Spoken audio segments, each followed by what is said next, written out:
पहले तो ये फरमाइएगा सादत अली साहब कि क्या जो हमने एक्टिविटी देखी, जो कैंपेनिंग थी, वो गैर मामूली थी या हर इंतखाबात में इतनी ही कैंपेनिंग देखी जाती है? और वो कौन कौन से इशूज़ हैं जिनकी बुनियाद पर पार्टीज इलेक्शन लड़ रही हैं?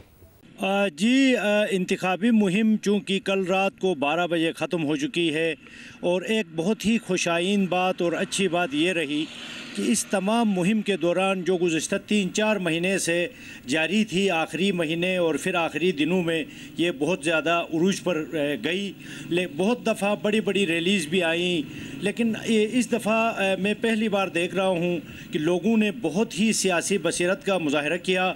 सबसे जो बड़ा इशू है गिलगित बल्तिस्तान की आइनी हैसियत का है। इसके अलावा जो है यहाँ बिजली की बदतरीन लोड शेडिंग है, यहाँ पर दरियाओं और ग्लेशियर्स की बहुतात है, पानी वाफर मकदार में मौजूद है, लेकिन इसके बावजूद लोगों के घरों में पीने का साफ पानी मैसर नहीं है।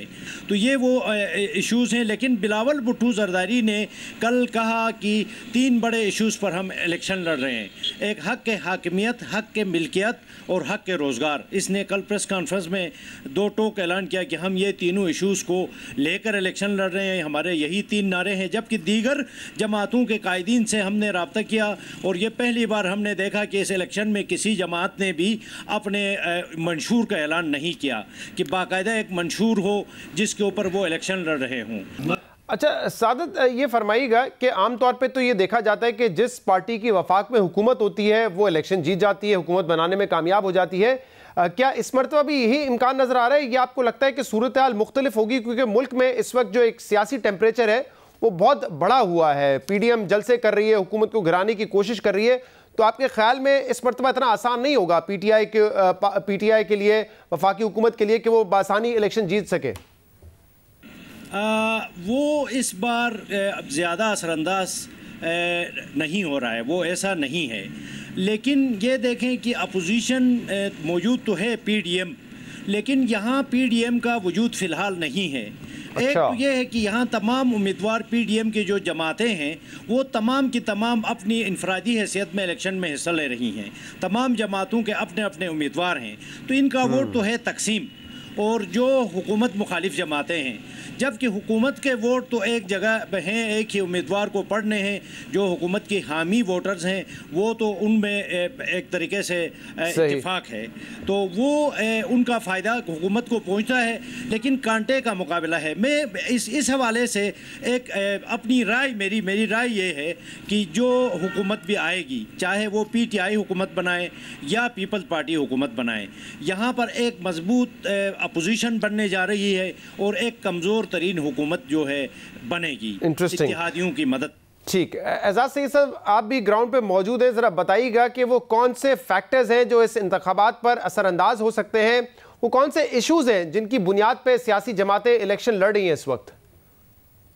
जी बिल्कुल, ये गैर मामूली अहमियत का हामिल इलेक्शन है और तारीख में पहली दफ़ा हुआ है कि पाकिस्तान की जितनी भी मेन स्ट्रीम पॉलिटिकल पार्टीज़ हैं उन्होंने, उनकी क़यादत ने यहाँ पर गिलगित बल्तिस्तान में आकर, इसके हर ज़िले में आकर कैंपेनिंग की है। जो फैक्टर्स आप कह रहे हैं कि असरअंदाज होंगे, कौमी नोयत की बातें भी हो रही हैं, पीपल्स पार्टी अपना बयानिया दे रही है, नून लीग PTI अपना बयानिया दे रही है तमाम, लेकिन यहाँ पर जो असल सियासत है वो यहाँ मकामी मसाइल के ऊपर है। मिसाल के तौर पे सड़कों का इंफ्रास्ट्रक्चर नहीं है, टूरिज्म के हवाले से डेवलपमेंट नहीं है और हेल्थ की फैसिलिटीज़ नहीं है, एजुकेशन की ज़रूरत है लोगों को। तो ये असल चीज़ें जो असरअंदाज होगी वो ये चीज़ें होंगी जो लोगों के ज़ात से तल्लुक़ रखती हैं, जो कि मुकामी मसाइल हैं यहाँ के। एजाज, क्योंकि आप इस्लामाबाद की सियासत से भी बखूबी वाकिफ़ हैं, तो क्या आपको लगता है कि माजी की तरह जो वफाक में हुकूमत है जिसकी, वही हुकूमत बनाने में कामयाब हो जाएगा, या लोगों में शक व शुबा है कि जो अपोजिशन की तहरीक है PDM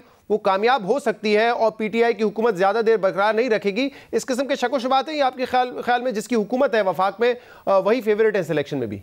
बिल्कुल, माजी में ऐसा होता रहा है कि जो मरकज़ में हुकूमत होती रही है, गिलगित बल्तिस्तान के लोग आमतौर पर उसी हुकूमत को, उसी पार्टी को वोट देते रहे ताकि इन्हें ज़्यादा से ज़्यादा जो तरक्याती फ़ंड्स हैं वो मिल सके और ज़्यादा से ज़्यादा इनका काम हो सके।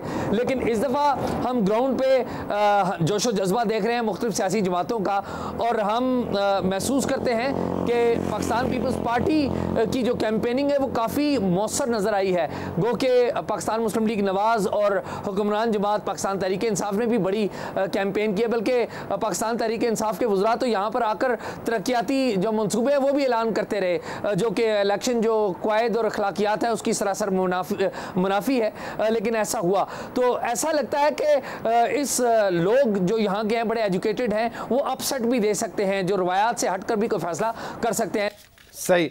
सादत अली, ये बताइएगा कि ऑपोजिशन इस चीज़ पर बड़ा एहतजाज कर रही है, एतराज़ कर रही है कि रिगिंग हो रही है, प्री पोल रिगिंग भी हुई है और इलेक्शन डे रिगिंग के लिए भी वो कह रहे हैं कि हुकूमत ने इंतजाम कर लिए हैं, यानी कि पीटीआई ने इंतजाम कर लिए हैं। तो क्या ऐसा कुछ आपने ऑन ग्राउंड देखा है? कोई ऐसे आसार नज़र आए हैं कि हुकूमत, तहरीक इंसाफ की हुकूमत जो है और तहरीक इंसाफ के लोग कोई प्लान कर रहे हो कि रिगिंग की जाए इस इंतखाबात में?